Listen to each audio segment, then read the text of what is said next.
Uprising. Welcome, poets, to the stage.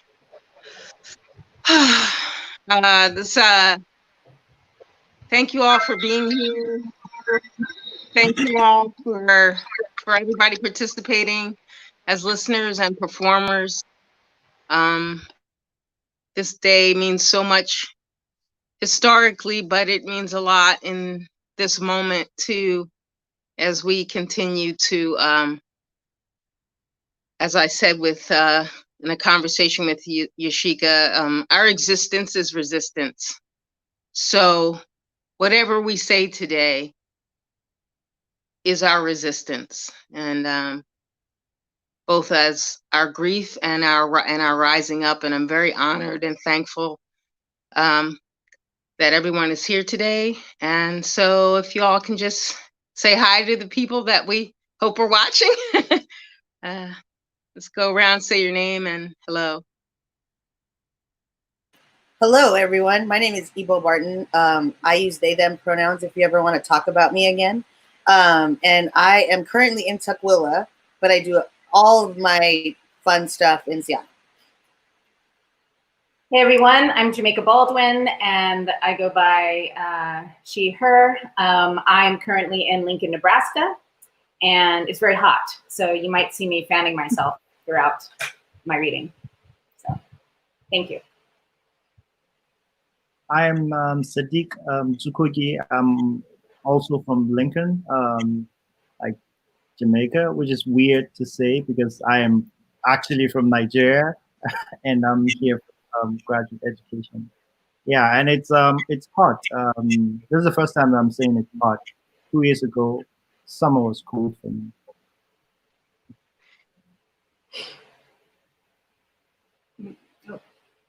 You're mute.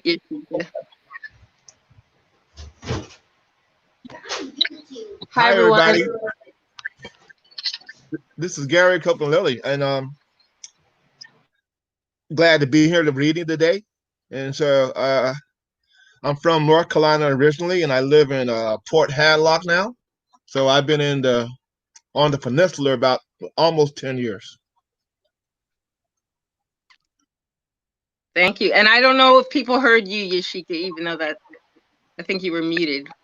Oh, hi everyone. My name is Yashika Graham, and I'm in Kingston, Jamaica. And hi everyone. I'm Jourdan Keith, and I'm in Seattle, Washington, where we are bringing yet another uprising, Seattle kind of way. So I want to welcome our first reader, who is Ebo. I'm so thankful and excited to hear Ebo read. Ebo Barton is a Black and Filipino transgender and non-binary poet and educator. Their most notable accolade is placing 5th in the world at Individual World Poetry Slam in 2016, and co-wrote and co-directed the award-winning play Rising Up. You may have seen their work in Natasha Marin's Black Imagination, the King County Metro, or Button Poetry. You can check out their calendar and get more info at ebobarton.com or follow them on Instagram at ebobarton. Oh, sorry. Yeah, that's right. Welcome. Thank you so much. Hello, folks. How are y'all doing? Thank you for joining us. I'm really happy to be here with y'all. Happy Juneteenth. Let's read some poetry and put out into the universe that this is marked a paid federal holiday for Black folks. Yay! The first poem I'm gonna read, speaking of Black brilliance, is inspired by Beyonce's Lemonade. So I'm gonna read that poem, and if y'all know that song, the chorus lyrics are freedom, freedom, I can't move. Freedom, cut me loose. Singing freedom, freedom, where are you? Because I need freedom too. When I came out to my mother, her first reaction was to comment on the volume of my voice when I said transgender, as if being myself in public was not already loud. I lowered my voice. Do you reach adulthood when your parents' reactions to your unblossoming start to sound hollow like the rings in bondage, when you look into a mirror and discover you are the only and ugliest salvation your family ever inherited? Do you reach full-grown adulthood when your reflection rejects you in your second language? The language you kept safe in your back pocket is an exhausted compass that only points to the ocean. What about respect for my elders means mute myself? Are you still an adult if you just want to go home? I learned that being free isn't what everyone wants, especially if you find custody convenient. I know you think my gender makes you angry, that your Jesus did not die for this. But the truth is, my gender binds you to fear, uncovers your discomfort from seeing the rapture in my reach, these bare wrists. What about my freedom scares you? I named myself Igbo to worship the slave rebellion that drowned their captors, rose into the sky, turned into birds, and flew back home. Why would you deny me this worship? Why would you keep this story trapped in a book? Don't mistake me for fearless. It took me a whole lifetime to get back home, but I'm still willing to come back for you if you want to come. Jaden Smith's skirt, Billy Porter's whole wardrobe, Lizzo's exposed thong, Monroe Bergdorf's middle finger, Zaya Wade, Harriet Tubman, my beard, my pronouns, my lips blossoming on a shoulder blade. We are the efflorescence of eternal emancipation. Come with us. But before I leave, tell my mother I've uninstalled the whisper in my authentic. If you don't want to untie the knots of shame, trying to convince you compromises the wind cradling my wings, so stay in bliss. But ask yourself, are you free? Or are you conditioned to this captivity? Whatever the answer is, please let me live. I just want to go home. Thank you all so much. Just speaking of freedom, right? Speaking of liberation. And then I'm also going to read a poem that is not mine, which was something that I was asked to do. I don't know if I was supposed to say that, but I let the secret out if it was a secret. But this is by Derek Austin. It's from the anthology Queer Poets of Color, if anybody's looking for something to read. But yes, it's The Lost Woods as Elegy for Black Childhood. There used to be no one here, where cypresses and oaks play shadow puppets on sawgrass. You heard the music before I did. Tambourines, panpipes. Remember how I woke clean to meet you each morning? The dew and the dust? Remember how you'd catch me as I fell from trees? Someone heard and hurt us. I'm Black-Eyed P. You're just Skull Kid. We wanted our genius to last. We never wanted chalkboards or snow. We never came home before the streetlights buzzed. All we do is dance in leaves. Cackle and dreaming, we call it. Our mothers call it grief. Thank you so much. Shout out to Derek Austin, The Lost Woods as Elegy for Black Childhood, from the anthology Queer Poets of Color. You should check that out. And I'm going to read y'all another poem. How does that feel? Yeah. My religious aunt recalls a family tragedy in a car ride. The story spills out of her mouth like communion wine. We had just come from dinner, so it felt appropriate to drink her every word. Her expensive name brand purse her pulpit. She ends her sermon by saying, "It shows you the power of the hand of God." My family members humbly moved out of a minivan bench.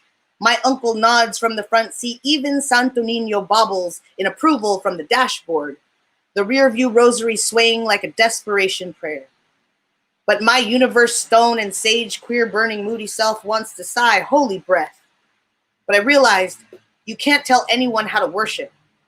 My aunt, an unrecognized God herself, speaks as if Jesus is her only son, perpetually surviving and mourning the death of actual Jesus and her actual son, her depleting husband, her daughter's work schedule, shaped like an infinity emblem, this fiery hell of a family of ours. How can she not see the God in herself? How is it that she is not the church's focal point? Why do our knees not buckle in prayer as she enters the room, as if we don't call her first before praying to whatever is up there. And maybe we don't want to give the ending away. Maybe it's what we've all been waiting for. Maybe it's what we've all been living for. But maybe it's also why I've never seen myself as holy. Why I've ripped my body into pieces and offered it up as a sacrifice to my relationships. While I've told lovers and bosses I'm not even worth praying for, let alone pray to. And I may have never flooded the earth or banished curious fruit pickers out of my garden, but I have made an overdrawn bank account pay for wine to heal myself. I've swam in the deepest end, drowned, died, and resurrected, and no one even noticed at work on Monday. And isn't that godlike? I've untangled myself from my stepbrother's grip, ran 1,500 miles north, nearly lost myself in the Pacific Ocean, and still came out with some pretty fly shoes. My God. And there is no book about me. No commandments I list to get into my arms, no cross to carry, no stained glass summaries of the tragedies of my life, dear God. And by God, I mean my Tita Tessie. I mean Safeway cashier. I mean nightlife dancer. I mean underpaid, underappreciated, exploited staff youth worker. In any sense, I mean me, dear me. Look how far you've come in creation. The power of your hand and your breath is the prayer and the response. Thank you all very much. Thank you so much for sitting with me and being there for me while I read my poems, because I'm a spoken word poet. I kind of live for live interaction. So this is great. So the last poem I will read is sort of it's unfinished, is what I will say, because there's so much more to my point than just making the mistake. So my advice to you all is, as we are rebuilding the planet we thought we had, just make a mistake. Yeah, like let's all be okay with making a mistake, apologizing for it, acknowledging it, and then moving forward together. Can we just try that one time? Okay, so I'm going to do this poem. Thank you all for having me. Really appreciate all of you here. I've been in and out of the Pacific Ocean, across this wretchedly beautiful fuckery of borders we call country, been to love, but never through it, 2 puberties, a library wall filled with unfinished books on heartbreak, about 13 breakdowns and only 2 breakthroughs, and I've driven 1 million more internet miles from out of the weather of raining expectations and unpredictions to tell all of you, make a fucking mistake.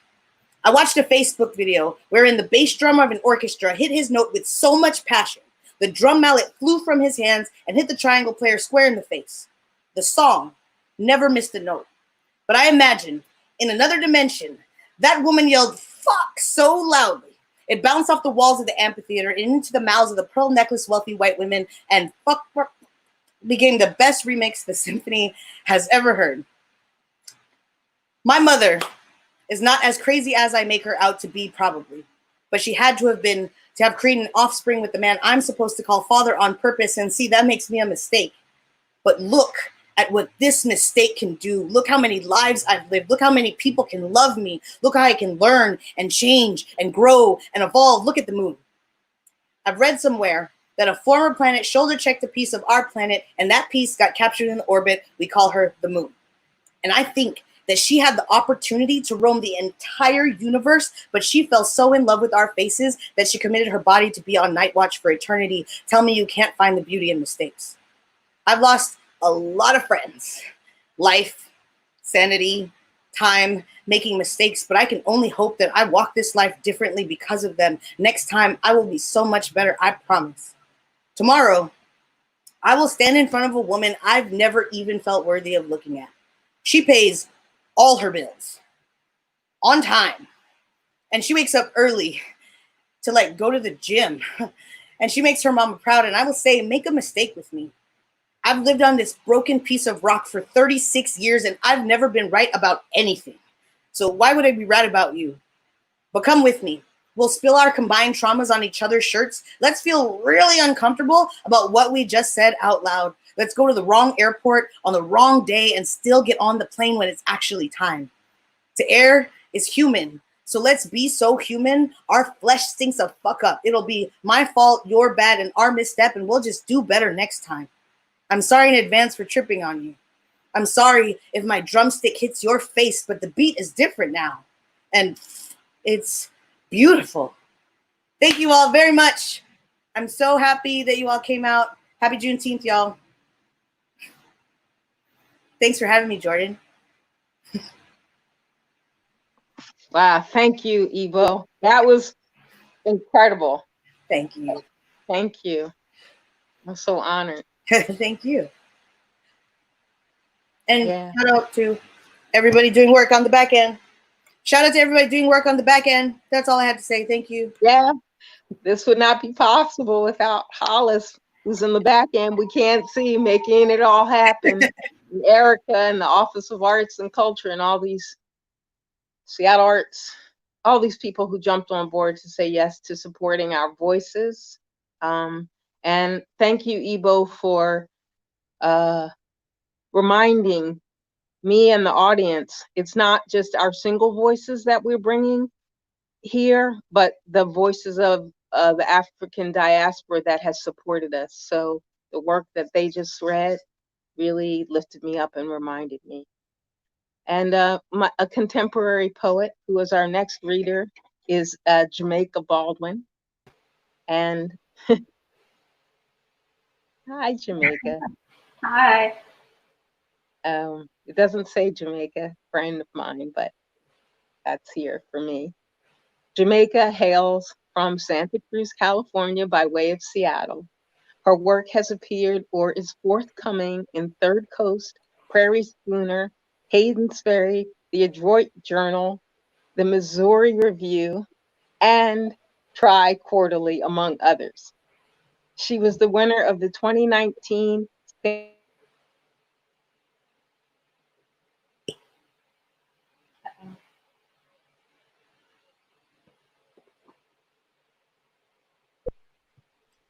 Okay. Sorry about that. She was the winner of the 2019 San Miguel de Ande Writers Conference contest in poetry and received an honorable mention for the 2019 International Literary Awards Rita Dove Prize. Her writing has been supported by Hedgebrook and the Jack Straw Writers Program. Jamaica is currently pursuing her PhD in English at the University of Nebraska, Lincoln. And you can find out more about Jamaica on her worldpress.com poetry site. Jamaica Baldwin. Welcome. Thank you. Thank you, Jourdan. Hey, everyone. I just want to thank Jourdan again and Hollis and Seattle Office of Arts and Culture and Seattle Together for organizing this event and for inviting me to participate with this amazing crew of poets to celebrate Juneteenth. There is no other place that I'd rather be right now, so it's an honor. To open my reading space, I'm going to begin with a poem by June Jourdan. It's titled, I Must Become a Menace to My Enemies, dedicated to the poet Agostinho Neto, President of the People's Republic of Angola, 1976. 1. I will no longer lightly walk behind a one of you who fear me. Be afraid. I plan to give you reasons for your jumpy fits and facial tics. I will not walk politely on the pavement anymore. And this is dedicated in particular to those who hear my footsteps or the unsubstantial rattling of my grocery cart, then turn around, see me, and hurry on, away from this impressive terror I must be. I plan to blossom bloody on the afternoon, surrounded by my comrades, singing terrible revenge in merciless, accelerating rhythms. But I have watched a blind man studying his face. I have set the table in the evening and sat down to eat the news. Regularly, I have gone to sleep. There is no one to forgive me. The dead do not give a damn. I live like a lover who drops her dime into the phone just as the subway shakes into the station, wasting her message, canceling the question of her call. fulminating or forgetful, but late, and always after the fact that could save or condemn me. I must become the action of my fate, too. How many of my brothers and my sisters will they kill before I teach myself retaliation? Shall we pick a number? South Africa, for instance, do we agree that more than 10,000 in less than a year, but that less than 5,000 slaughtered in more than 6 months will, what is the matter with me? I must become a menace to my enemies. 3. And if I ever let you slide, who should be extricated from my universe? Who should be cauterized from the earth completely? Law and order jerk-offs of the first and terrorist degree. Then let my body fail my soul in its bedeviled lecheries. And if I ever let love go because the hatred and the whisperings become a phantom dictate I obey in lieu of impulse and realities, the blossoming of flamingos of my wild mimosa trees, then let love freeze me out. I must become a menace to my enemies. So since the pandemic started, since we became aware of it, since the revolution started, I've been thinking a lot about my father. He died in 2015, and I've been wondering a lot what he would think of this moment, how he would use his voice, if he would use his voice. His voice is often the thing I remember most about him. So a number of the poems that I've selected to read for this today are about my dad. Fatherless. My father was deboned as a child. The trick was to use a sharp knife, steady hands, and always begin at the neck. With luck, my grandparents were able to remove the spine intact, but all muscle can't hold love upright. Strength needs something to settle itself around. Boneless men can only stay where they are bent to. My father was made to cut his own beatings off a tree. Like Pentimenti, I sometimes see through his scars a perfect whole. But you can't dream the broken out of a person, no matter how hard you try.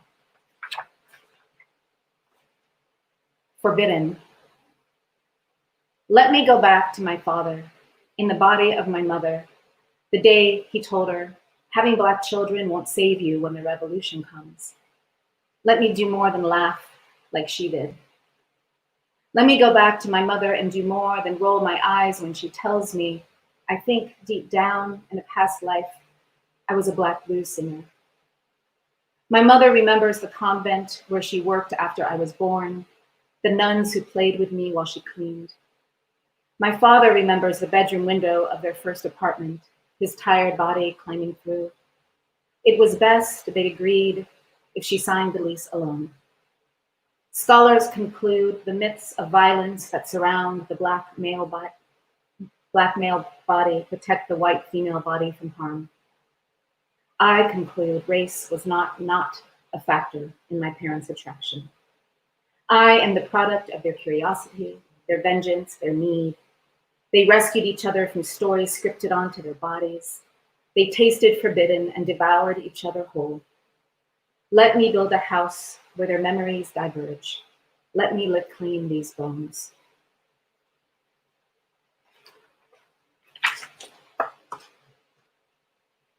Inheritance.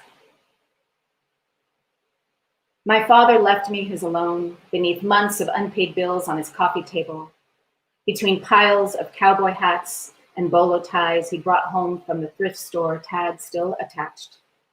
He left me his alone, filling up the three-piece secondhand suit in his closet like a body, make-believing it's alive.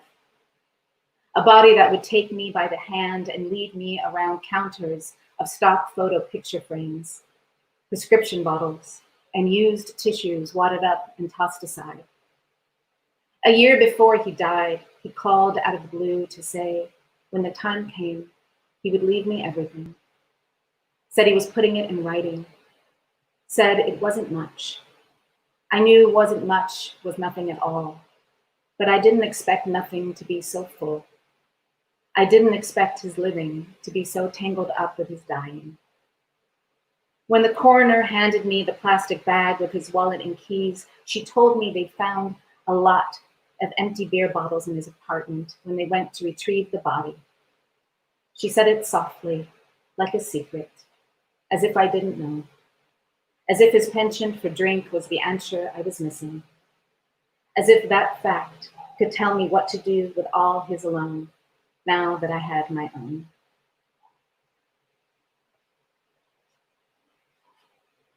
Whew, some of these poems I haven't read in a while. This next poem I'm reading from Patricia Smith's book, Incendiary Art, and it is called Incendiary Art Ferguson, 2014. They should have left him there, to be the center of his own altar, shat upon. He would have flowered, his empty hands tucked, ass upended like a newborn. The lengthy streak of browning blood could be a sanctified walkway for the church ladies, for the pokers with their sticks, for the lawbreakers and abiders, for that new kind of worship. They should have taken advantage of those 14,400 seconds and thought it over for 14,000 more. How sobering it would be, breathless icon as traffic circle every day, Chevys and livery cabs inching around the stain of him, shriekers on the school bus tasting his blossoming funk in their clothes, having long ago given up counting flies. They should have left his body steaming on the asphalt while passenger side doors wrenched from 80s sedans, flaming barrels of garbage, charred shards of drugstore, and bare-chested boys, beautiful and bullseyed, blurred past and tribute. Black lives matter most when they are in motion. The hurtle and reverb matter. The rushed melody of fist and shudderings of a scorched throat matter. The engine that moves us toward each damnable dawn matters. They should have left him there as proof. Eventually, the embers would have died in his hair.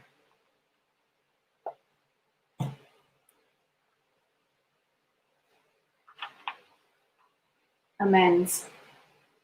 1.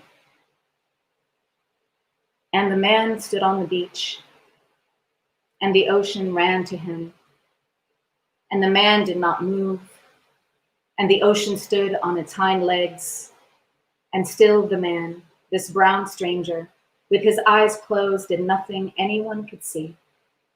And the people in this small town didn't know what to make of this, and they said the ocean was bewitched, and they said he was but a man, and they said how did the water know he brought gifts? And they lied to make sense of what they witnessed. One said the man pulled a dead chicken from his back pocket. Another said the sand was stained with blood, said the blood dripped down his legs, and the man did not move, and the man did not speak. And the water came to him single file, and with the other hand, the man held a talisman. But I had put this word in their mouth, for they said it looked like devil's play, and it was frightening. And this he also fed the sea, and the sea took it, and the sea bowed, and the sea knows how to make amends. 2. Grace is in the way a man suffers, in the way a man exposes his weakest parts. How beautifully can I say men will kill the wolf cubs in their sleep. Men who steal power will always torture that which must endure it. Is there a word, any touch, that can render violence mute? I know that a man who's danced with monsters can only be beautiful on purpose, and this is courage, and this is a life's work, and most can't conceive of such a thing, even when he's standing in front of them, even when the ocean is answering his call.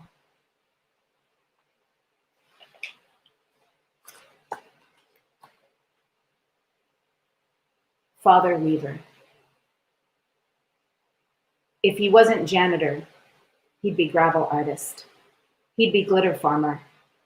He'd groove skate down Beach Hill to Isley Brothers.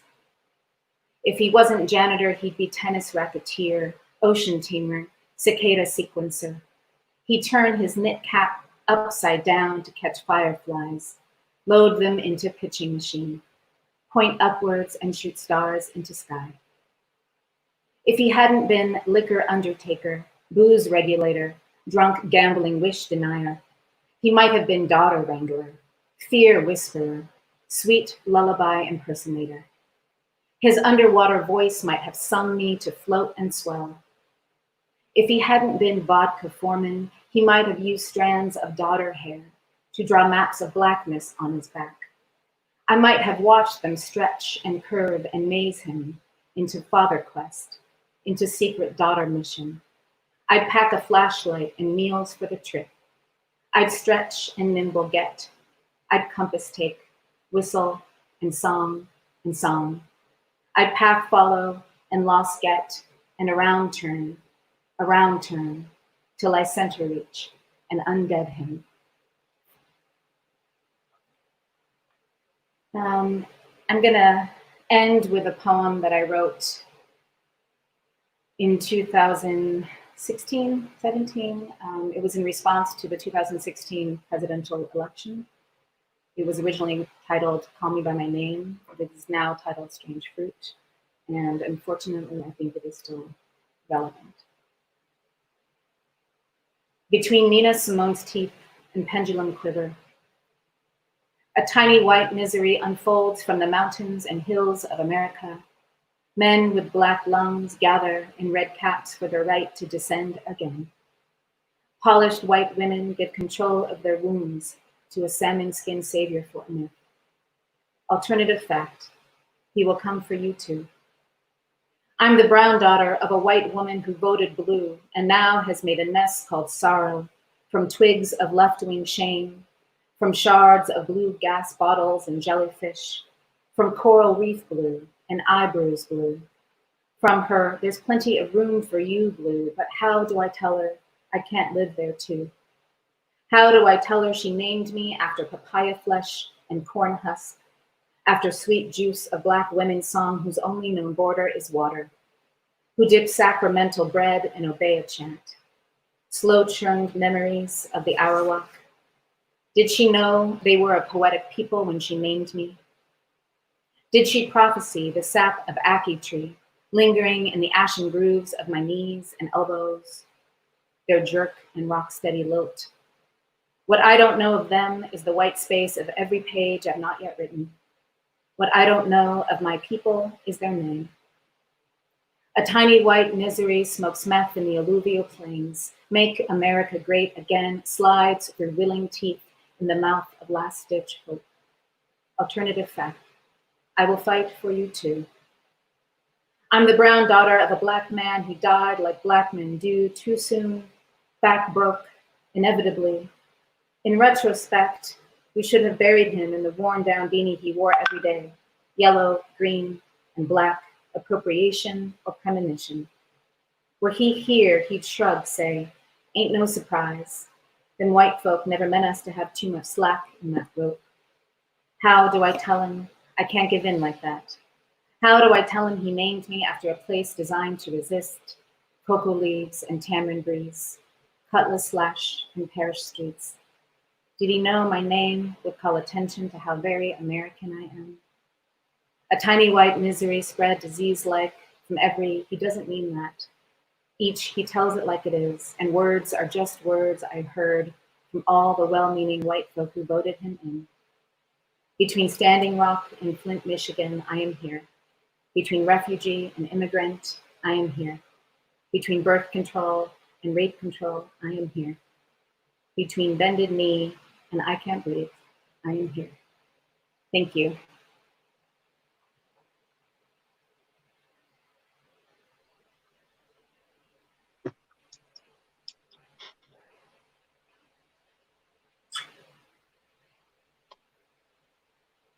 Thank you for all the breaking open. and reminding us that everything that in our life is woven in with every moment that seems like it isn't personal, all these political moments that are so personal. Thank you. Thank you, Jourdan. Oh, I have the blessing of welcoming our next reader, who thankfully was introduced to me by Jamaica and introduced to me by Kwame through a collection of his work. Welcome, Sadiq. Dzukogi, sorry, is a doctoral student in the University of Nebraska-Lincoln Creative Writing Program, where he is a recipient of the Othmer Fellowship. He is the author of Inside the Flower Room, selected by Kwame Dawes and Chris Imani for the APBF New Generation of African Poets Chapbook Series, which I recommend you to get. That's not written there, but I need to say that. His recent poems are forthcoming in Kenyan Review, Gulf Coast African American Review, Transition, Diagram, Spillway, Crab Orchard Review, Volta, and elsewhere, while others have appeared in Prairie Schooner, New Orleans Review, South Dakota Review, Best American Experimental Writing Series, and Verse Daily.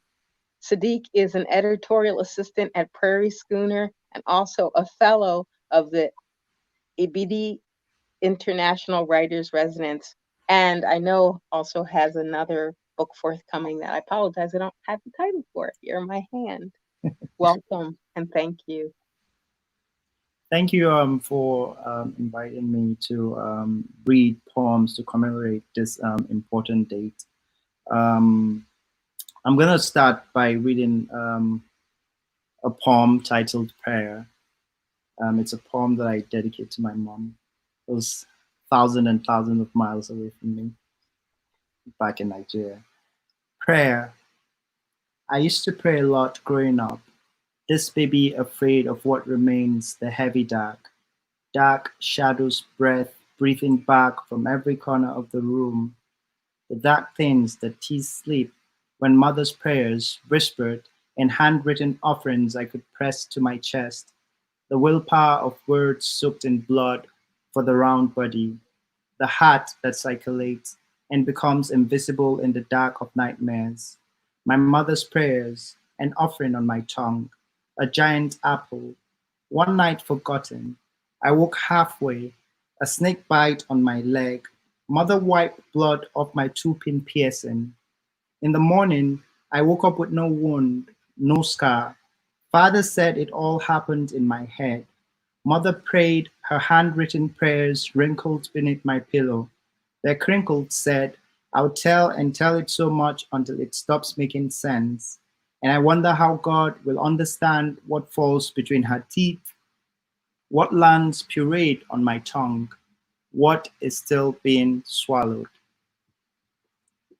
The next poem, one or two poems that I'll be reading is from Audre Lorde in her collected book of poems titled Collected Poems. Visit to a city out of time. If St. Louis took its rhythm from the river that cuts through the pulse of the Mississippi, has torn this city apart. St. Louis is somebody's home, and not answering was nobody shoveling snow, because spring would come one day. In time, people would live by rivers, dream they're immortal. The next poem is titled Sacrifice. The only hungers left are the hunger allowed us by the light of our sacred street lamps, by whatever maps we are sworn to follow. Pleasure would betray us unless we do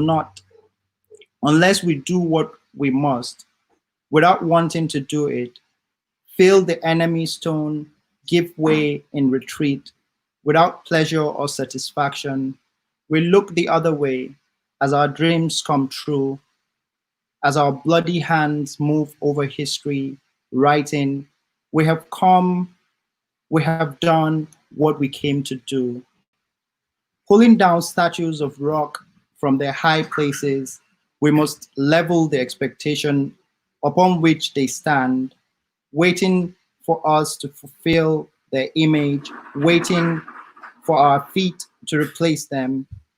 Unless we refuse to sleep, even one night in houses of marble, the sight of our children's false pleasure will undo us. For our children have grown in the shadow of what was the shape of marble, between their eyes and the sun, but we do not wish to stand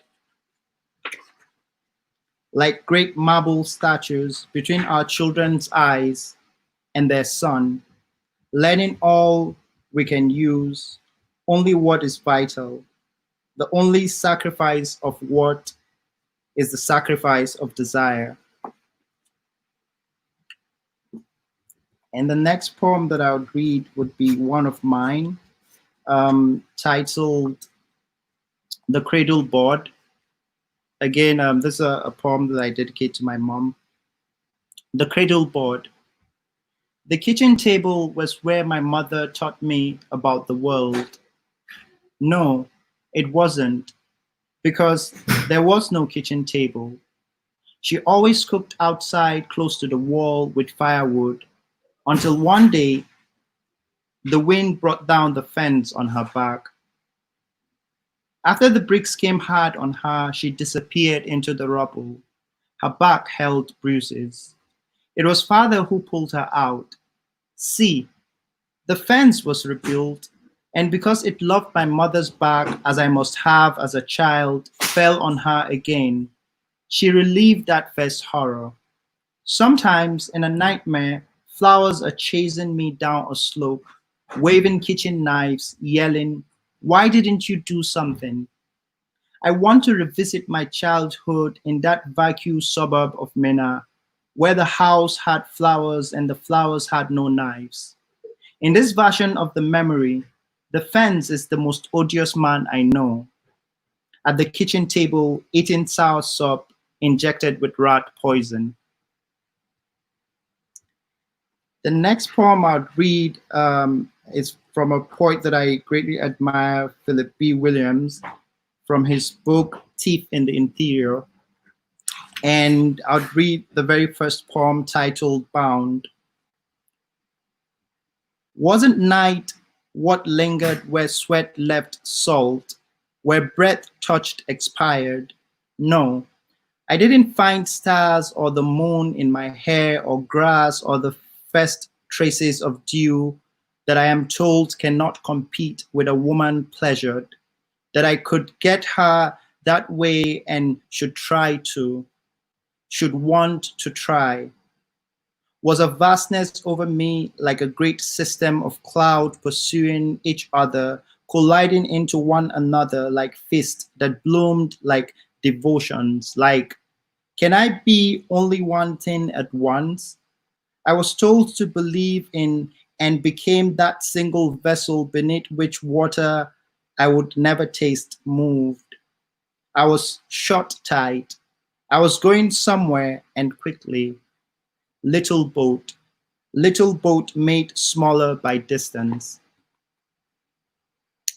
The next poem that I'd read is one of my own. And every night since the pandemic began, while we're in the sitting room with my wife and Kate, would hear ambulances passing by. And this other day, it wasn't just passing by, but it was stuck just right below our balcony because a man had an accident and it was a black man. And a lot of cops came around and they were concerned if there was somebody in the car who had run away instead of going to help this person who was in an upturned car in pain. And basically that meant they were like trying to find out if he was a criminal or something. I don't know, before they could choose to help him. The title is Siren. Each time my wife hears an ambulance siren scream past our apartment, she says a prayer, help she sends in whispers for whoever needs it. A ritual, the siren holding us very tight every night, the way it holds the street in a language of sounds as the ambulance passes by, the beacon lights flicker, and our curtain change colors, strands of colors, a fleeting self that keeps changing before the light vanishes. Spring found us, traded the same road as memory, as winter, until it touches us, climbing out from the ground like a ghost who has finally found its buried body and decided to wear it. The leaves sprout from between twigs, hands of the tree praying towards my balcony. This renewal, a hope that is touchable, the void crowded with things of my imagining. We orbit into new days. Movement is also a kind of violence against the body. What we have become is this violence splattered across every dark corner of spaces the sun has turned its back on. This pandemic entangles the street with sleep that reaches us in our dream. Hope is not what we yearn to reach, as our mouths sag with a hunger that is mind-inflicted. We hold each other's hands with prayers because we do not want to be part of that silence bodies slop in. Voices are like wounds we want to keep open. My hands are a universe where my wife's body falls into. So I say a prayer until the prayer becomes gravity pulling our worlds to collide. We find comfort in each other's body. When silence glows thick, it morphs into an ominous python, yearning to swallow us all. My body is my pledge, and I give it to the night. The next poem that I would read is titled Waterlog, and this is from my forthcoming collection, which comes out in the spring of 2021, titled Your Crib, My Qibla. And it's a book about my daughter, which we lost in December 2017. Waterlog. When mother whispered, "What doesn't kill you?" I replied, turns me into a living corpse. I am the spitting image of my shadow, a face absorbed into night, aching from what has been ripped off. I am fluent in my silence. What transpires after stars collapse? What happens if the dirt turns into trees corralled into the passage of time, blubbering about its inadequacy to erase existence? The agony is a silent war in my body. Each time I open my mouth to speak, inhaling more pain that jam-packs my lungs like a riot ground. Come into my foxhole with eyes that see what others can't. Let's shadow each other. I will collect the light that leaked into the parching river. My eyes as a window waterlogged with tears. I cannot see anything other than what frightens me. I am living off my fear. How do I consent to joy? If it's a currency, what can it buy? All I want is to crawl away from the house built in perpetuity for grief, with cornered spidered with longing and pain and tears. My tongue inside a keyhole cannot unlock the door. Quickly trying to check out time.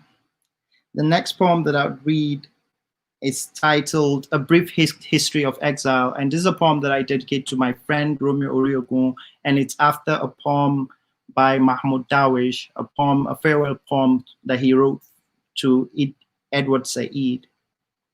My friend has a profound fate that in this new country, the universe will at least show his body the kind of love it was promised.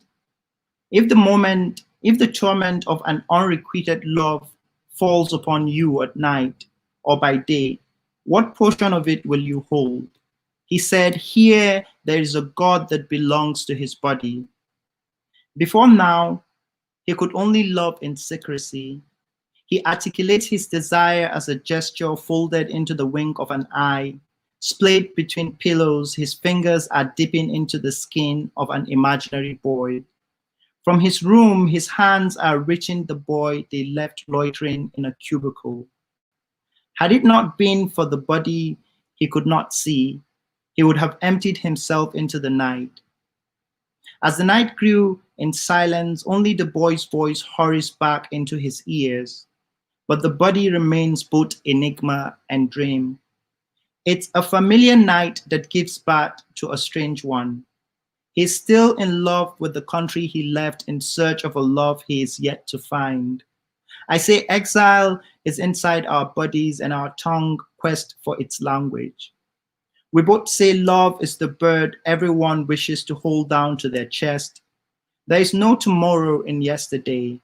We're advancing into a future where our bodies are already present. There are many versions of him inside a bathroom mirror.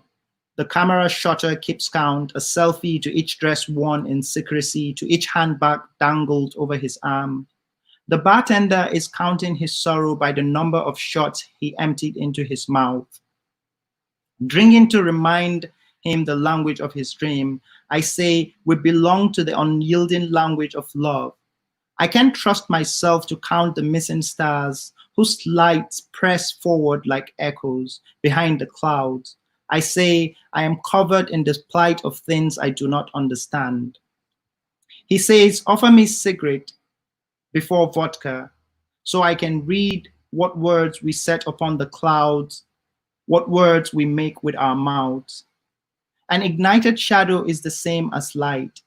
Death is the loop inside our bodies. It widens with each passing day. What if the lavender on the hills of this new country can cure us? As we play the piano as if we know what song tomorrow would dance to.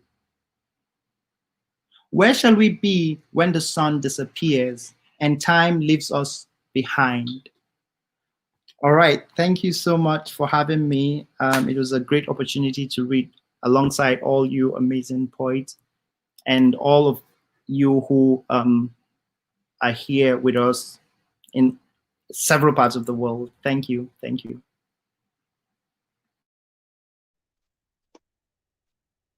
Thank you, Sadiq. I'm lingering in the line that you said, I am the spitting image of my shadow. And that holds me and took me a lot of places that I thank you for. I just need to say it's an incredible honor to be reading with this group of people.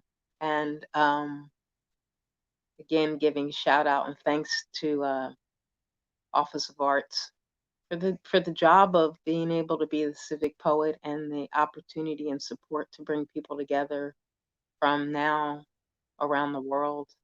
I want to welcome the next poet, Yashika Graham.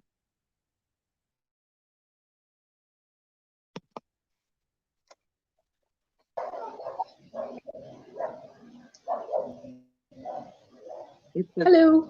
It's a delight, and I want to say water brought me to the island of Jamaica now over 3 years ago, meeting Yashika, and water continues to bring us together, although hold us apart as well in these times.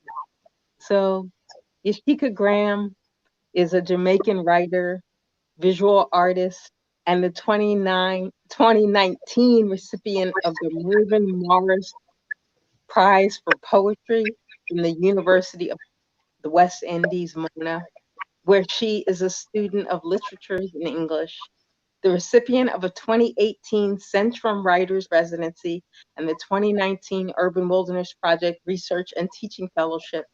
Graham's work is published in the Caribbean Writer, which I think I might be saying wrong, I apologize, Spillway Magazine, Cordite Review, Moco Magazine, and Jamaica Journal.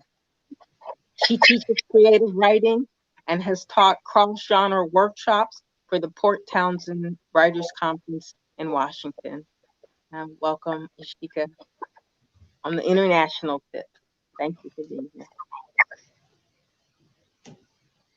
Thank you so much for having me. The first poem I'll be reading is by Curated, who is a late South African poet laureate, and it's called In the Naming. We now know, past any argument, that places can have scars, and they can be warm or cold or full of intrigue, like faces. Since the settler set his odious foot here in 1820, my Caribbean brother might say, these hills have not been joyful together. In rainy, you can go up or down or any direction in the lay of the land where the people have memories as palpable as anything you can see with your own eye. But in Grahamstown, those who know say anywhere you go is uphill.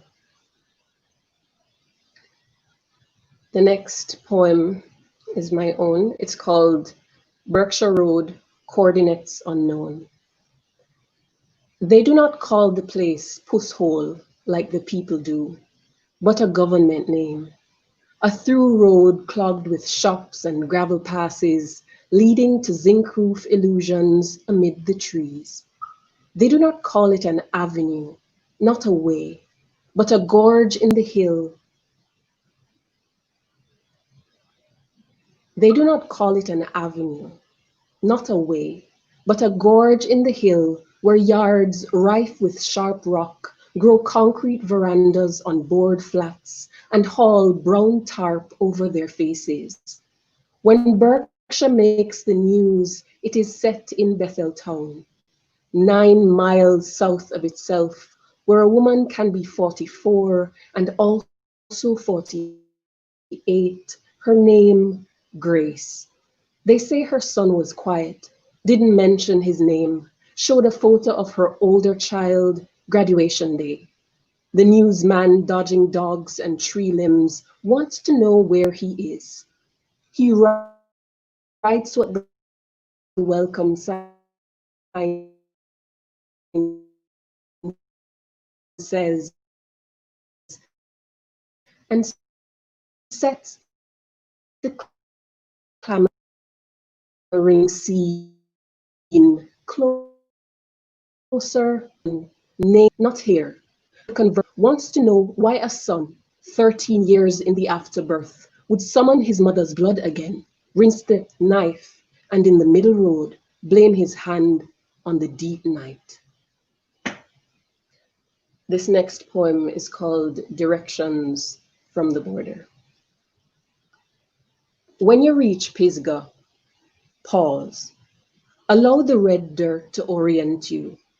Pinefield the senses. Carry you to the border of two-sided concrete adventures and don't ask for directions, realities. They'll tell you, go straight. It's not far. Go straight. Stand in the square. Wear protection against the box mentality, but not the memory of little feet dancing through red mud, teeth in journeys through cashew and pine from unending fields, lest you feel like this child again. Look west from the church, the spot used to mark the mile, the walk to post office, winding round roads, the skipping and fruit picking. This is the journey. Mark it. Focus. Peer into the next parish. Find the slender coconut tree beyond the border of brush, away from asphalt. This is Berkshire. Go deeper still.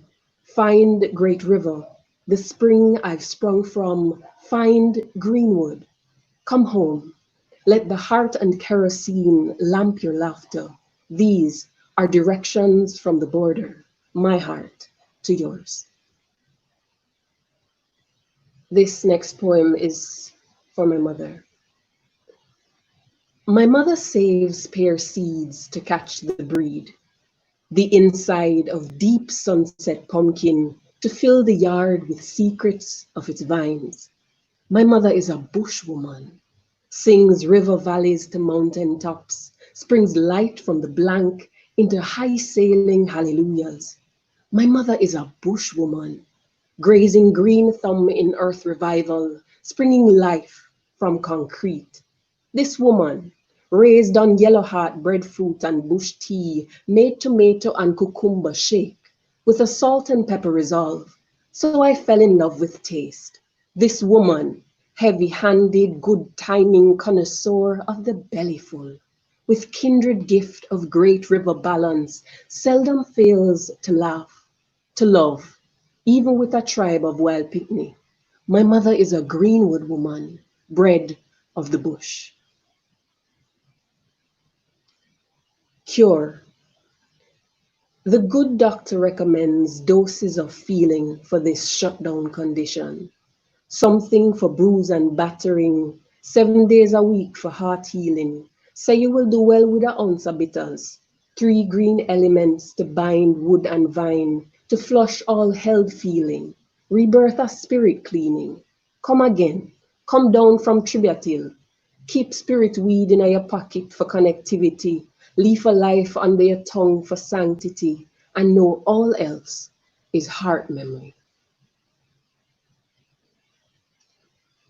Caribbean postcard from Fort Worden. My teacher says, occupy any seat in the schoolhouse. I pretend to be under bronze madrona near Alexander Castle. She walks the room issuing postcards of tigers, birds, places towering over water. For me, a lighthouse card with sparks of reds, whites, ocean coming in, and I think I spot my land in the undergrowth. Teacher says, rip your card, and I do not. The graying woman who borrowed my pencil bites her bird. Tell me what it feels like, my teacher says. And one man with a tiger's eye in his left hand says he thought of old faces overgrown with ivy, rusting. I fold, wary of losing another place, allowing the column of white to mask the lilies, the sea grapes, saving the tower as evidence of something inland. But I fold again and fracture the stone, consume the sea. Again, my teacher says, and my island goes white under me. This next poem is by Jamaican writer Dennis Scott. It's titled The Elegies. When we were poets, world burned with a bright ash. Everything we touched was fool's gold, was wonder. Remember? Walked through the swords like sun on rivers. All morning the wind never stopped. To breathe was like crying. We went without skin through the sharp days, watching pain like visitors, learning time. It was honey, was amber for always. Oh, how we go down, how we go down. See, now it is hard to even speak it. Roots clog our mouths, children, safe nights, quiet together, dark water in the wells. But once, there was a thin, fierce heat in the hand, in the head, the leap into desire, the falling dance, like bright ash in the evenings. For the rooster, Fairview. You there on dried coarse leaves, the fallen oil nut mimicking the instant you quailed. Forgive us for the absence of ceremony, for how you arranged without flair, your spur a deep dull, your legs stretched, tensioned, and the neck bend. Forgive us for observing powerlessly your final efforts towards flight, your resistance to settling still. In the end, feathers dancing through wind. Taking stock. This is for my siblings. To buck a bull on your way from spring is to become strategist. It is to approach Lord God me dead to swing your water jug, to reel, to run. It is to sit on a rock, taking stock, your brothers leaning on a guava limb, half laugh, half cry, saying, give thanks, it's enough things we survive. Instructions for fire. And every man swear him know what would belong in my fire. Come to inspect my cooking like I am a strange shape recurring in his yard. They perch on small rocks under the lemon tree, say I must come plant callaloo where they plant weed. They offer hollow breadfruit limbs to choke my pot, fill the small kitchen with smoke. They are certain I'm not kneading the flour right, putting the pegged fruit too soon, sure me and them will drunk in cold water. They want my machete in their own hands, to shield my shin against splitting. And every man who walks into my yard settles under the lemon, the kosi, the ackee tree, his mouth slicing my kitchen smoke with dark sermon. But you know the nature of this place. Blaze the fire, gather bramble only after you put something to hold you, like pimento, under the tide of ground food, certain mama will be in to check what work you are do, middle night like this. Put pimento to endure, chop it small, give your room light to breathe. This next poem is by Jamaican poet laureate Lorna Goodison. A forgiveness. Forgive yourself for loving the voodoo priest who drinks your blood at night through undermining tubes. Forgive yourself for loving the children of salt who left their brine on you, so you dream always of waterfalls. Take the base betrayals stamped with deceit, throw them to the forgiving air, and invoke transmutation. In time, they will fall as rains of redemption. Forgive yourself for loving sailors with brass trunks filled with lies, for loving flying stuntmen when you needed earth-bound eyes. Forgive yourself then, forgive yourself now, and know that you cannot change someone if only they would let you love them. All changing, like yours, is light from within.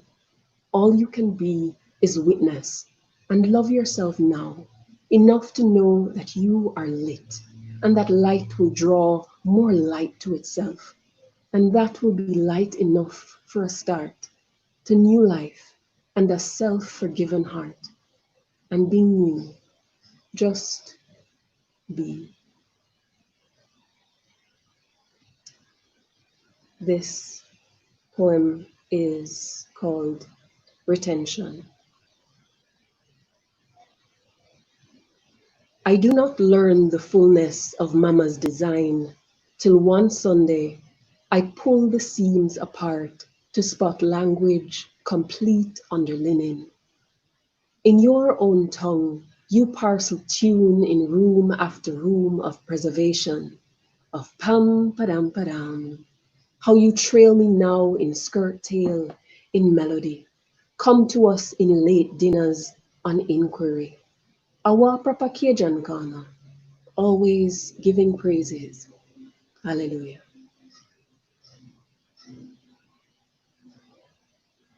My final poem is called Finishing Your Work, and it's for my brother Shin. In this bush bend, an unfinished dream rises 2 stories high. Moss gathers at the meeting place for blocks, naked steel disrupting air, howling through the rooms. They are finishing your work with your tools, technique, and memory, issuing music and rum to water the vibe, to cultivate laughter where cement might make of us rivers.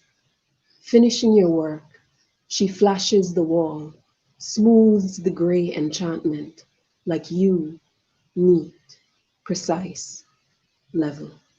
Thank you very much.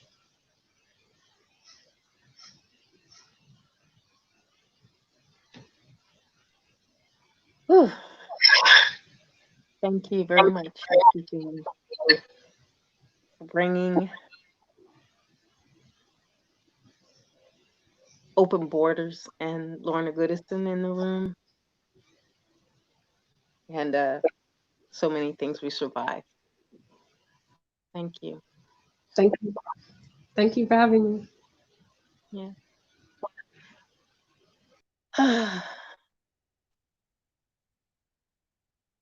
Next poet is Gary Copeland Lilly. I'm very excited to welcome Gary. And I'm more than excited. This isn't in his bio, but I have to say, there are some people that love you enough to tell you you need to try harder. And I thank you, Gary, for doing that for me.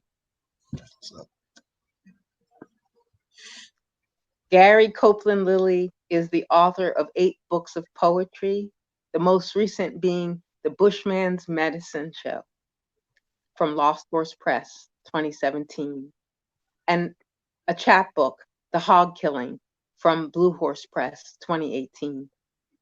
He is originally from North Carolina and lives in the Pacific Northwest. He has received the Washington, D.C. Commission on the Arts Fellowship for Poetry. He is published in numerous anthologies and journals, including Best American Poetry 2014, Willow Springs, The Swamp, Waxwing, the Taos International Journal of Poetry, and the African American Review. He is a Cave Canem Fellow. Welcome, Gary. Thank you for being here.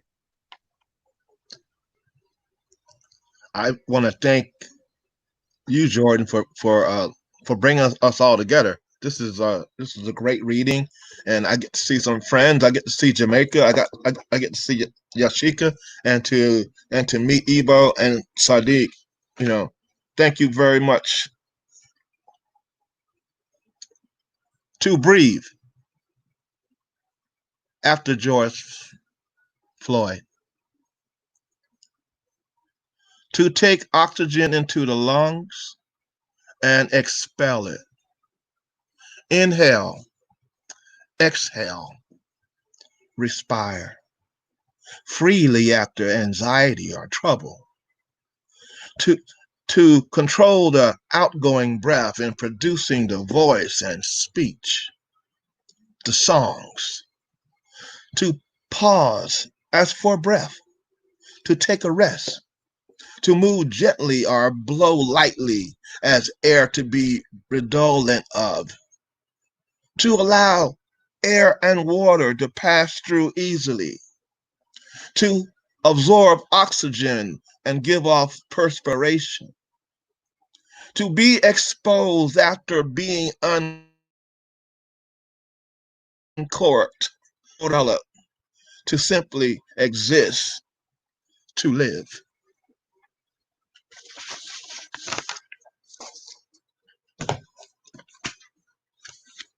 And I would like to read a poem by Nikki Finney. And this is from her book, Rice, which was published in '95. The poem is The Sound of Burning Hair, Osage Avenue, Philadelphia, 1985. Dropping a bomb is not the same as throwing it. One can be a nervous mistake, the other a dead intention. So they knew when they leaned their rickety arm, their ticking arms out of their flying doors, that bullets would never be enough, that bullets could tear and nightsticks could render unconsciousness. But what would debone tough, dark meat from nimble, arrogant, quick healing joints? They knew when they threw it down that bullets might slice a path through some unruly, moppy, untamed heads. But what would singe it off beyond skin and scalp, under hair shafts and past regeneration? Fire would. Fire could. So by all means, let us throw fire. So a jackleg flame was sent to do a human being's job, and then they inhaled like the humpbacks they are and dove their regulation 3,000 feet for cover, leaving only fire to lick away every thick-haired spirit within a 3-mile island radius. Lives have been torched in a back alley murder. And strangers doing head counts had trampled through our homes without first wiping their unsorry souls. Philadelphia is not Hiroshima, but hair on fire echoes the same as straight or nappy minds can lift their ears to any burning bush and hear rats crawling away. Though fire is out, though smoke has cleared, though bullet embroidered backs are buried now, it is always ours to decide. What shall we read to the children tonight? Can we pull it from ourselves? Do we still see Jane?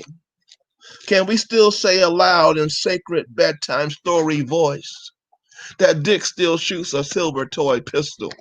Does Spot still run monarch butterflies, or do we see him chasing our birdie instead, trespass running up our black woolly-headed alley? Can we see Birdie run? See Ramona screaming for Birdie to keep running, screaming for John to make it to Africa. Scream, Ramona, your hair is fire.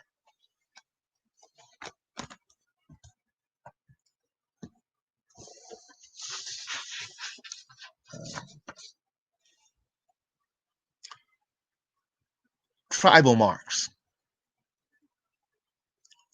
The world gives scars and masks. The world gives scars and marks, the needed proof we are alive. I have an accumulation of years, the mapping of the original sin. Deliver me where all the melodies are from the radio. The TV theme songs and jingles, a church of choruses and the unnatural. I have the scars. That first guitar, a hand-delivered blue note from God, a load of gospel in my lunchbox was the only thing that convinced my mother that I would not starve. A street musician is one step above a beggar, but I could sing a song that you might know. It's the proof that I am hungry and informed by the spare can of air inside a submarine, the rock and roll, sweat and humidity. Because even though there's always love, there's always some trauma, some decision to be embodied. There's always stress, something that always leaves a scar.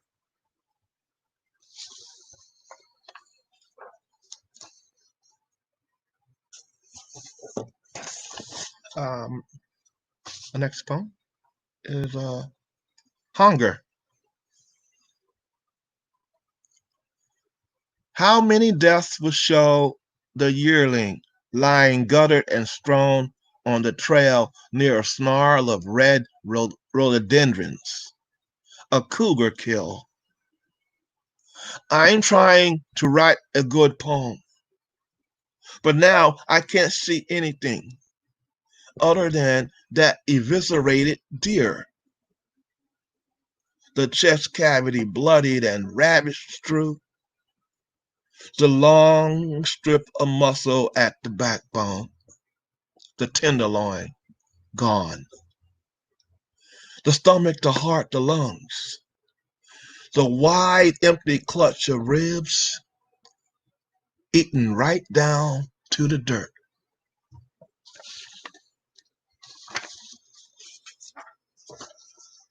And I'm gonna read some from the hog killing.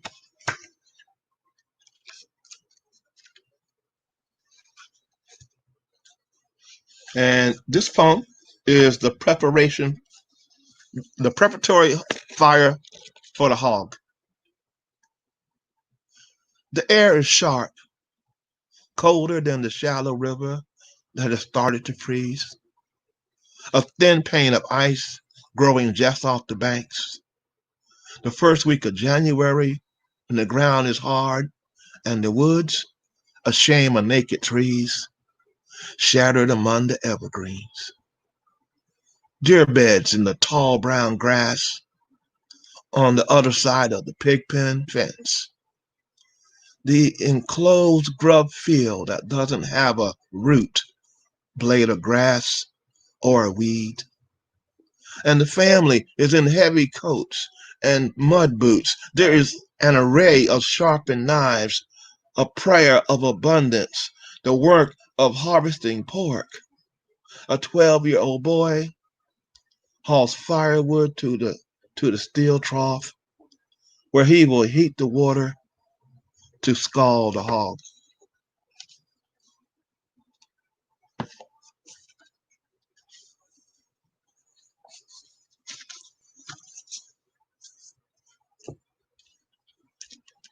The choices for the pistol and the knife.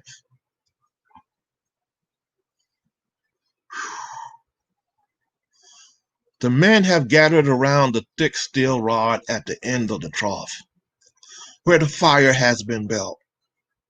And as usual, someone has a pint of shine, and it is passed around, and they look over the hogs all gathered in the far corner of the pen. You can see the last breath of every chosen animal. And every man, woman, and child has a job to do. The day promises to be as cold and hard as the ground they are standing on. Because having enough food can keep you from feeling like you're poor. Every man wiping his mouth knows that. Knows how to deal with hunger that comes from the child belly. So 2 of the older boys are chosen. The one with the almost mustache and the tall one, home from the army. They will kill the hogs. Oh, I got one more. See there. Here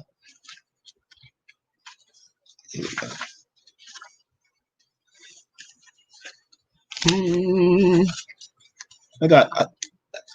I gotta go to the index now to find that poem.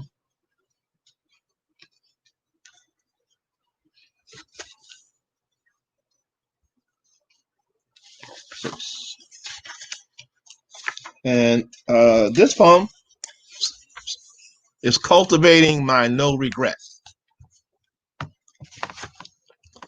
I am the age when shoveling snow can take me out.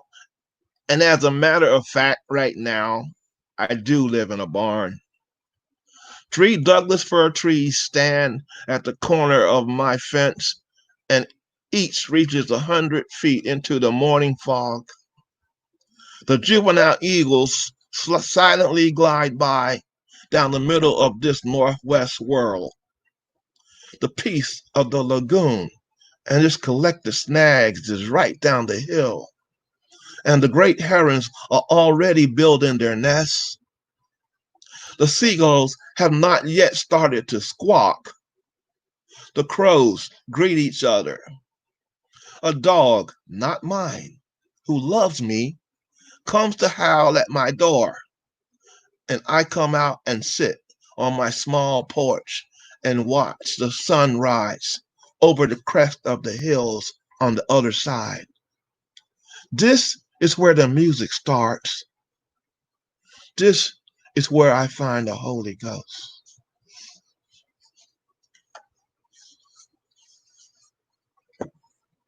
And next poem is Gettysburg. Past the fence line of rolling pastures until I was close to the battlefield of shops, selling more souvenirs of the rebels than New York Yankee ball caps. Then I was there at the most haunted farms in America.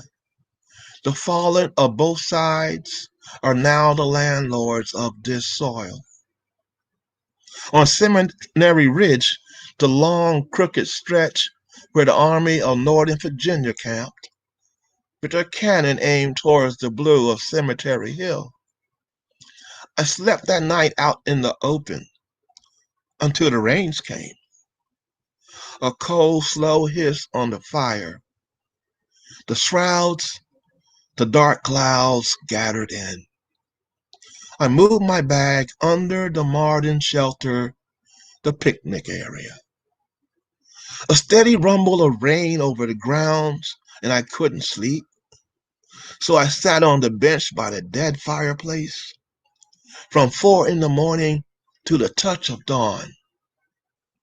I expected some gray ghost to saunter up and respectfully join me as I marched through the last cigarettes in my pocket, because the currency that has been paid for me, a black man, to be there shivering in the Pennsylvania morning, is more monumental than the stone that honors the North Carolina regiment that fought and died opposing my emancipation. More stately than the statue of Robert E. Lee and his horse. 3 death-filled days, acknowledged by all, marked the resurrection of the free Jesus from the tomb, John Brown standing on the gallows of white man's law. Like it or not, pray with me or not, or share the can of beer floating like a spirit in my cooler. Everything I have done or will do in America has been paid for with blood. Thank you.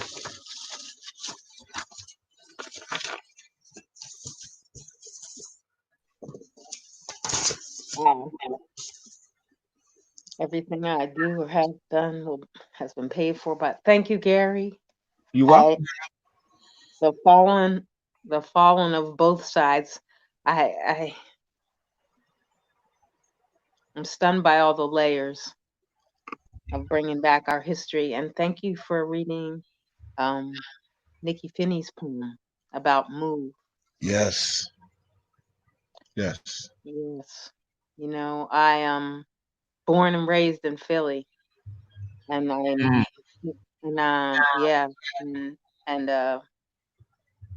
dropping of a bomb on a row house in West Philadelphia, as I was standing and looked at that on the screen, Right.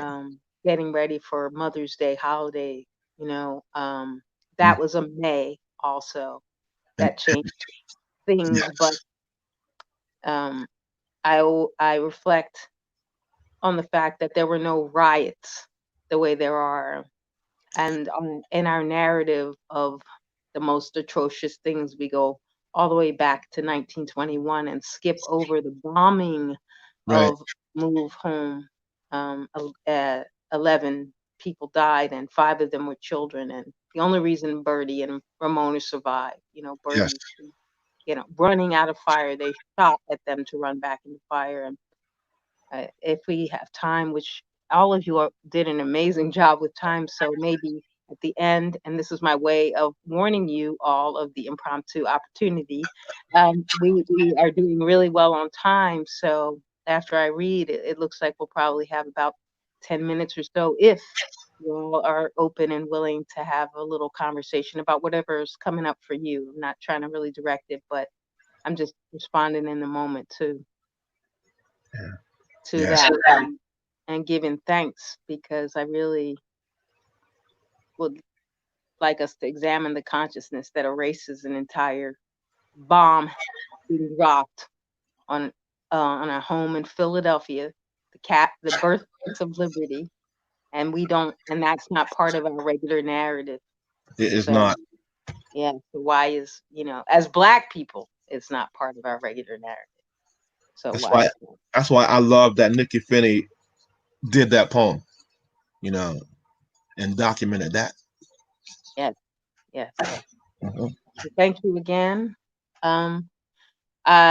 I am going to introduce myself because all ways of doing this otherwise would be awkward. So I'm Seattle's 2019-21 Civic poet and the founder of Urban Wilderness Project that brings together gender and ethnicity and environmental justice. I'm the author of Soul Topography, which is a 2018 limited edition chapbook. Um, um, a, a collection of a lot of my work that's anthologized. Commissioned poet from University of Washington, Seattle Art Museum, Northwest African Art Museum, and others. And having that opportunity has allowed me to use ekphrastic responses to visual art to teach me how to survive the destruction that we face with beauty. And I'm a student of Sonia Sanchez, and my work is primarily anthologized. It's appeared in the 2015 Best American Science and Nature Writing, Cosmonauts Avenue, Dismantle. It'll Come Like Rain Falling from Heaven, It'll Come, which honors Sonia Sanchez, the Seattle Review of Books, and others. And I received an Americans for the Arts award for Your Body of Water, which is based on my TED Talk. And I have a memoir and essays coming out from University of Washington Press, if I can continue to press through all the things that are pressing down on me. I want to start by going back. I asked people to share the poets, historic and contemporary, that they wanted to bring to this table to have this conversation. I was gifted, actually, at the very last public reading I've had an opportunity to do at Mohi in honoring the Black women suffragettes of Washington. And Stephanie Johnson Tolliver gave me as a gift this book, Poems of Miscellaneous Subjects by Frances Ellen Watkins Harper. And I had actually never heard of her, which is also telling. She actually is the first Black person to publish a novel in the US. And this piece was originally published in 1857. Frances Ellen Watkins Harper, she was also a suffragette. I'm going to read you the introduction and a particular poem by her, but I really want you to know that I'm reading this. And this introduction was written in August 15, 1854 by her publisher. And this edition is made possible through this collection called Forgotten Books Classic Reprint Series. So you can get it. This is the preface to her work, and then I'm going to read her poem to start my. Of the colored population of the United States, 3 million are doomed to the horrible condition of chattel slavery. That condition is the annihilation of manhood, the extinction of genius, the burial of mind. In it, therefore, there can be no progress on the part of its victims. What they are capable of being and doing can be only a matter of supposition. It is unlawful to teach them the alphabet. They not only have no literature, but they know not the meaning of the word. For them, there is no hope, and therefore no incentive to a higher development. In one word, they are property to be owned, not persons to be protected. There are 500,000 free colored persons in our country.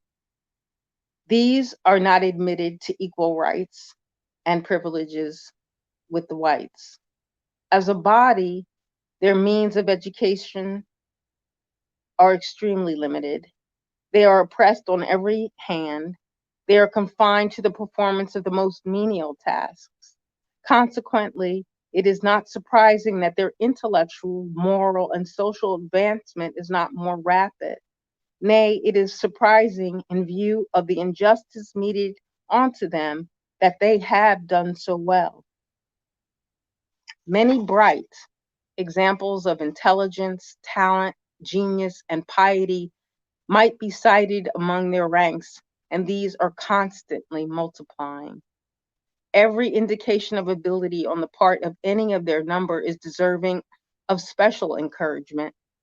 Whatever is attempted in poetry or prose, in art or science, in professional or mechanical life, should be viewed with a friendly eye and criticized in a lenient spirit.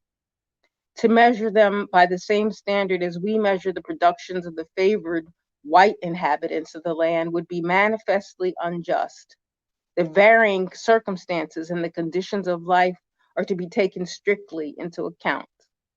Hence, in reviewing the following poems, the critic will remember that they are written by one young in years and identified in complexion and destiny with a depressed and outcast race, and who has to contend with 1,000 disadvantages from earliest life.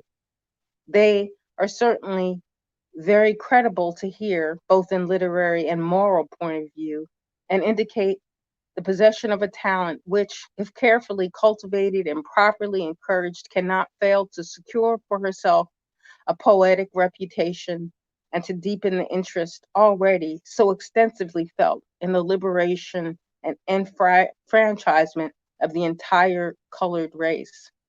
Though Miss Watkins has never been a slave, she has always resided in a slave state, Baltimore being her native city.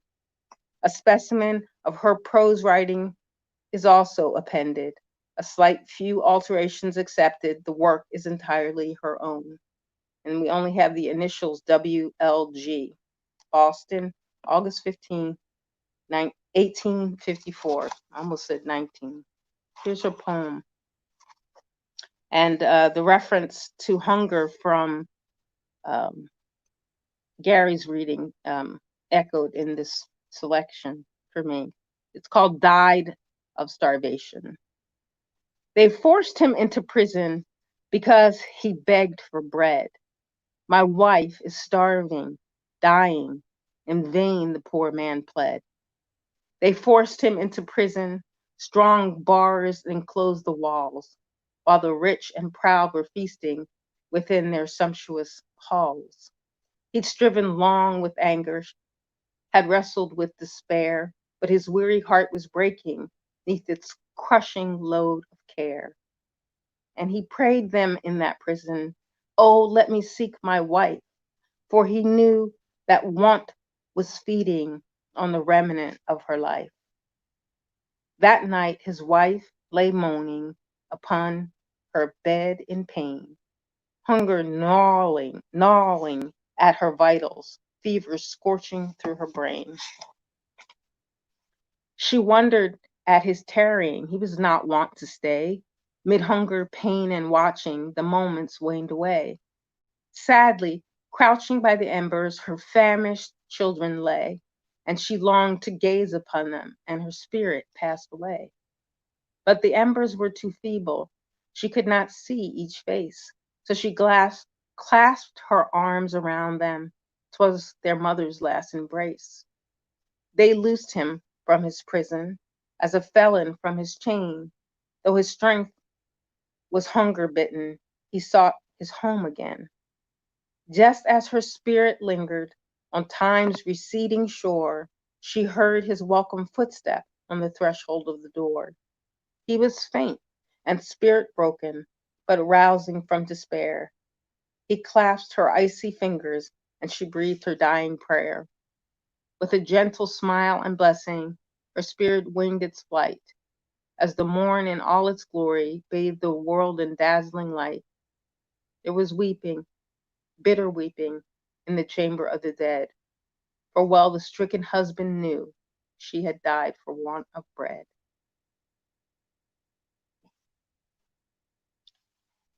So I would like to read one of my own poems. And again, for those of you who might want to find this work the volume is insanely appropriate for now. It's terrifyingly that it is. It's called Poems on Miscellaneous Subjects, and it's a classic reprint series book. Many people have a lot to say about the uprisings. I've written this in response to what we watched after Hurricane Katrina, and I ask you to consider it now. It's called Consider the Rising. Her water broke just before the levees. The warning signals trickled down her thighs. Sorry, consider the rising. Her water broke just before the levees. The warning signals trickling down her thighs had exceeded her expectations, although this was the second time, and she had dammed the passage with sanitary napkins, created a wall that made her waddle, thighs chafed and burning, the dipsy doodle flesh bulging around her panty lines. Her cotton boundaries were no match. The synthetic walls did not hold back this nation's birthing again. Her water broke just before the levees, so she took a shopping cart ride from the brother she'd sometimes been afraid of. He put down the TV he was hauling, saying, I guess I'll have to watch the sky to see what news is coming. He asked her to hold on, 'cause he'd already seen too much, too many gray water memories. Hold on. And he started running, humming. He started singing, Daddy. He told her to breathe, that he knew about babies coming, and they do all right without water. Her water broke just before the levees, before the sound of betrayal and fear exploded across memory. He told her, hold on.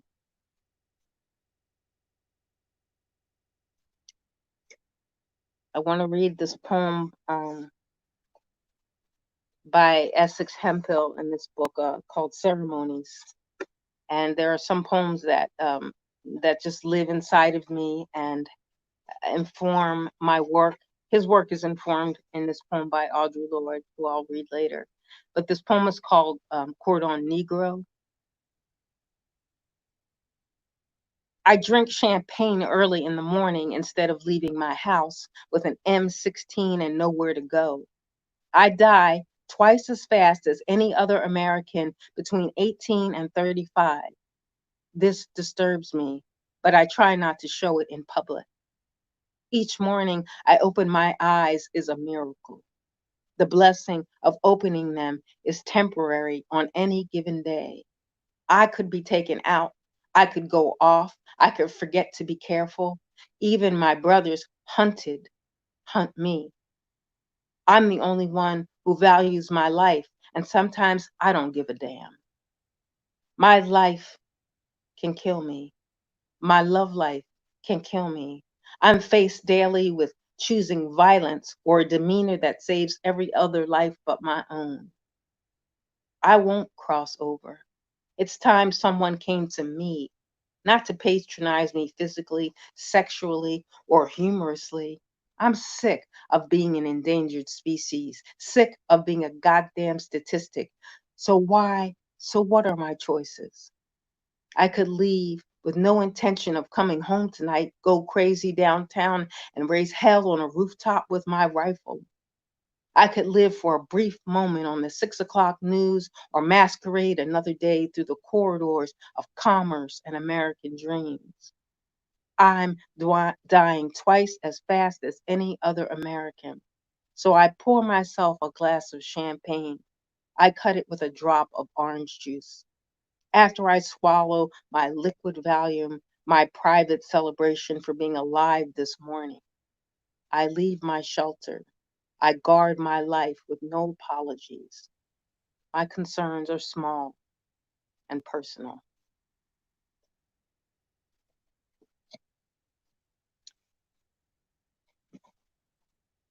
My poem.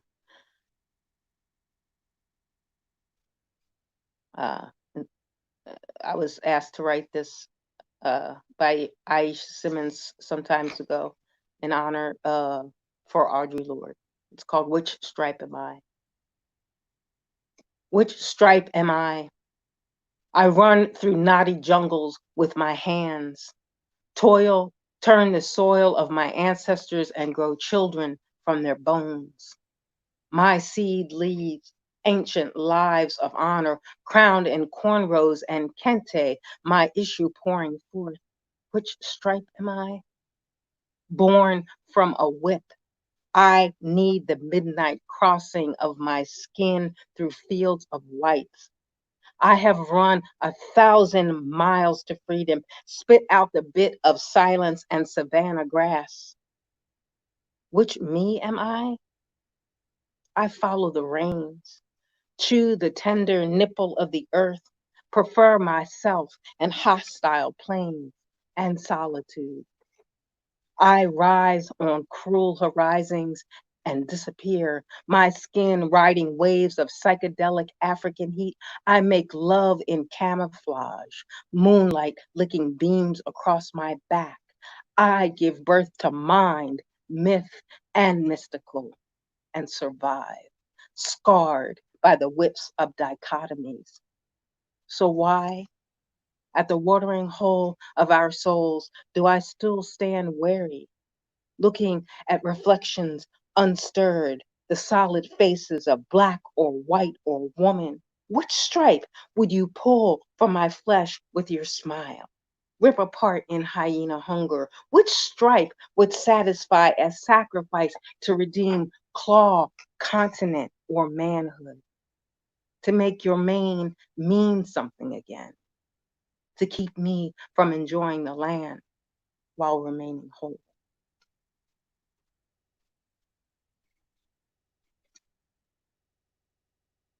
Um, just a quick for people who are not from Seattle. And there's references in here to Seattle, but I want to I have not been able to go down to CHOP because to the Capitol Hill occupied protest, but we have a long history of that in Seattle. It's the things that have changed things here. And I can't testify firsthand of what's going down there. I just know that we have El Centro de la Raza down the street from us because people occupied that building and demanded. We have the Daybreak Star Center because people occupied that building and demanded. We have the place where the Northwest African American Museum is because people occupied that and demanded. We have the International District because people occupied and demanded, and they did it as a group called the Gang of Four, which you'll hear me talk about in this poem. To let Seattle be Seattle and giving homage to Langston Hughes. Let Seattle be Seattle, the place that was and is and will be. Seattle has become a home for me among the shackled and the free. The place where trees once stood before this was a neighborhood. Seattle was the cedar's majesty before the plains and glass spines scraped the sky. She was the mother in her children's eyes. Before the hills were pushed into the sand, this was and is and will be Duwamish land. Let Seattle be Seattle, a chief name on foreign tongues. Seattle recognized and sung by dolphins we call killer whales before they too are gone. A sanctuary city in a filled-in estuary. Let Seattle be hope in this hope-broken land, a shelter and a refuge, a fist to stop a tyrant's hand. Seattle, your tectonic faults are great. See the last one leaving, turn out the lights. See the home of war and of flight. See the gold rush and sourdough bread. See the Issei and the Nisei of the Panama Hotel. 7,000 gone by what a president said. See how Hoovervilles return again and again. See old covenants of outside the international district and CD, where no Asians and no Africans could be. How more than others we still live without the trees. Oh, gray blanket on the streets and in the sky. See the tents, the sweeps, and the totem poles. Seattle, remember, too, the change you are and want to be. Listen to the gang of four, understand their unity. Listen to the gang of four, notice what remains. When the soil of ourselves is pushed into the sand, what rises from the grains is in the people's hands. See Bob Santos in the International District. See Bernie Whitebear occupy the Daybreak Star. See Larry Gossett camp to feed the people, no matter what the name. See Roberto Maestra and El Centro de la Raza rising still again. Say, who are you in the sailor's sea, pushed aside for prosperity? I am the Black River gone as the people cried. I am the Chinook dead on the side. I am the orca carrying my child. I'm the gray whale beached at Alki. I am your neighbor without shelter in the sand. Oh, but Seattle is mighty, even with its broken dreams. Oh, Seattle is mighty when it looks in its own eyes. What city do you know that fights itself to undo its present harms? What city do you know that sounds its own alarms? What city do you know that was raised by colonizers that turns itself upon itself to put out ancient fires? This place of wooded paths and parks that must belong to all. This place where we drink the water from protected Cedar Falls. This place where race and social justice is built into the law. This place where you are taught to understand the power of it all, the power of illusion that there are racial lines, the power of illusion that's kept us all behind. But the strength of our ethnicity is celebrated here. So sing What's Right, Seattle, over the Heartless song. Sing the estuary where fresh water meets the sea, where orcas must survive for our health and their dignity. Sing My Posse's on Broadway. Sing jazz on Jackson Street in Wires. Sing Jimi Hendrix, what stars in his spangled banner demand. Sing WTO, Black Panthers, and the Women's March. Sing an endangered song. Sing a whale's song. Sing Quincy Jones. Sing Ernestine Anderson. Sing grunge and hip hop. Speak tablets from the sky. Speak Octavia Butler and her brood in a futuristic mood. Speak Gabrielle and Riz. Speak August Wilson. Play out all the cycles. Speak Colleen McElroy with Madagascar lips. Dance color into the dark canvas of winter. Dance Chihuly in two steps. Dance Jacob Lawrence and Deborah Moore. Dance Dingus and Barbara Earl. Dance Cabby and Sevilla Fort. Feast on forests of food from Beacon Hill. Become an Amazon for equity with the sweet, steamy foam of justice in our mouths. Come, all, stand in the crossroads of the red, black, and green. Stand in the rainbow of what has been. Celebrate this Emerald City and its Green New Deal. Make a way for the poor and the impoverished to heal. Sing What's Right, Seattle. Let Seattle be Seattle, the place that was and is and will be. Seattle has become a home for me among the shackled and the free. Amidst the resistance there must be, as the hills were pushed into the sand, Seattle will bring, must bring justice to our land.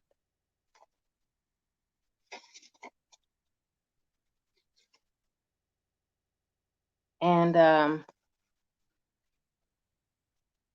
I think I just want to read this last poem by Audre Lorde.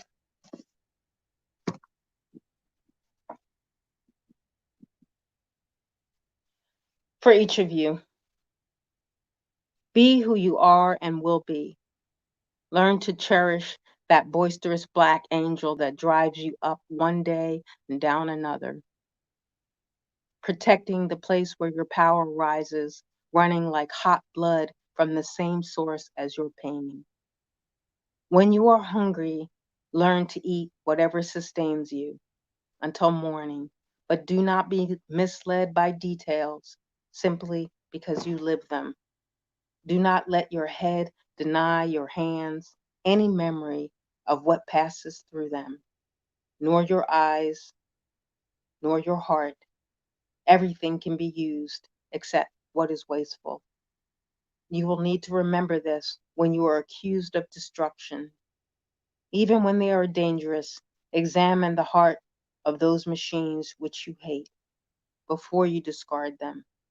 But do not mourn their lack of power, lest you be condemned to relive them. If you do not learn to hate, you will never be lonely enough to love easily, nor will you always be brave, although it does not grow any easier. Do not pretend to convenient beliefs even when they are righteous. You will never be able to defend your city while shouting. Remember, our sun is not the most noteworthy star, only the nearest. Respect whatever pain you bring back from your dreaming, but do not look for new gods in the sea, nor any part of a rainbow. Each time you love as deeply as if it were forever, only nothing is eternal. Speak proudly to your children, wherever you may find them. Tell them, you are the offspring of slaves, and your mother was a princess in darkness. Thank you.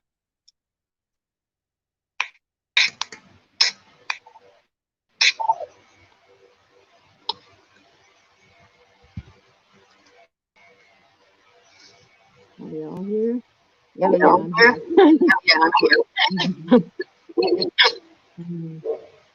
Hi, Eva. There's such an echo on my screen. I don't know if you hear it. Can you all hear me? Can you all hear that echo? Good. I apologize because I don't have on my good glasses, and I looked at the thing and realized I went longer because I wanted to read that Francis Harper thing, so I apologize to you all. But yeah, I wonder if we have a few minutes here and things that people might want to share or anything. And I want to thank you all and honor you all for being here. To say that again is not enough. I just want to thank you for reading Let Seattle Be Seattle again, Jourdan. That was the second time I've heard it, and it brought me to tears. Yes. And I'm just so grateful for your words. So thank you.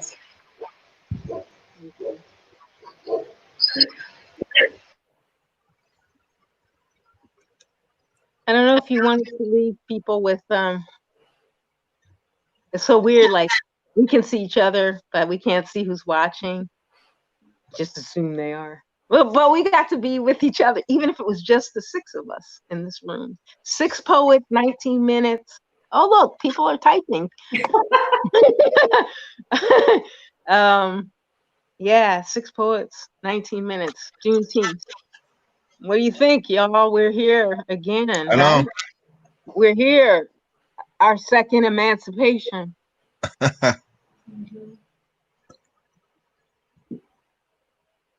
Well, I remember, Baldwin, when you told me the history of that bombing in Philly, and I don't know if I had known that before meeting you. And it just reminds me about how much of our history is not known, you know, and how much we as Black people don't know.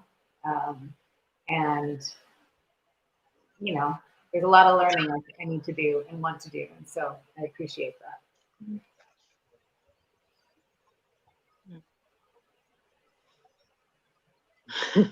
I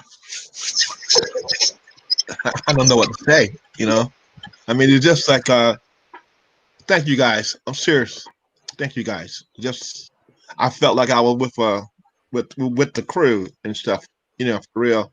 And and what a good day for it. This is the right day. This is the right time.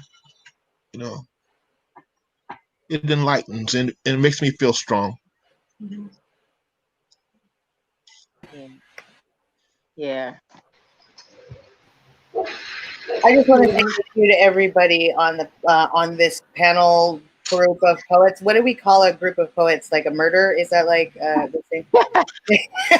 But murder of poets. I feel so honored to have read with all of you, and you are all so brilliant and talented. And I'm so excited. I want to take Instagram pictures of us all. I know. Group of poets, huh? I got me. My phone. Mm-hmm. The name for, I think, would be probably like a group of poets would be a riddle, something like that, you know. I feel like we should do this again. Yes. Well, how many people? What's that?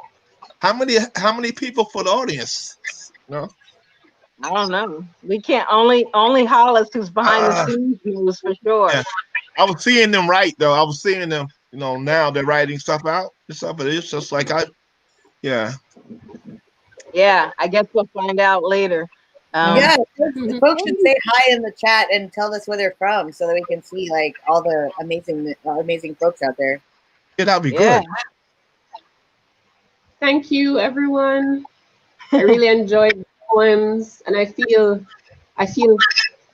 heavy and haunted and inspired, and I want to cry and I want to laugh. So I feel like we went to so many places with these poems, and I'm grateful. Like I feel like I needed this communing, you know, of stories. Jamaica, you talked about how much of our history is not known, and I feel like it's so important for the individual stories to come up, because that is, short of the grand things that strike us, there are also the individual stories that it marks us as being here, you know, just to record that we are here.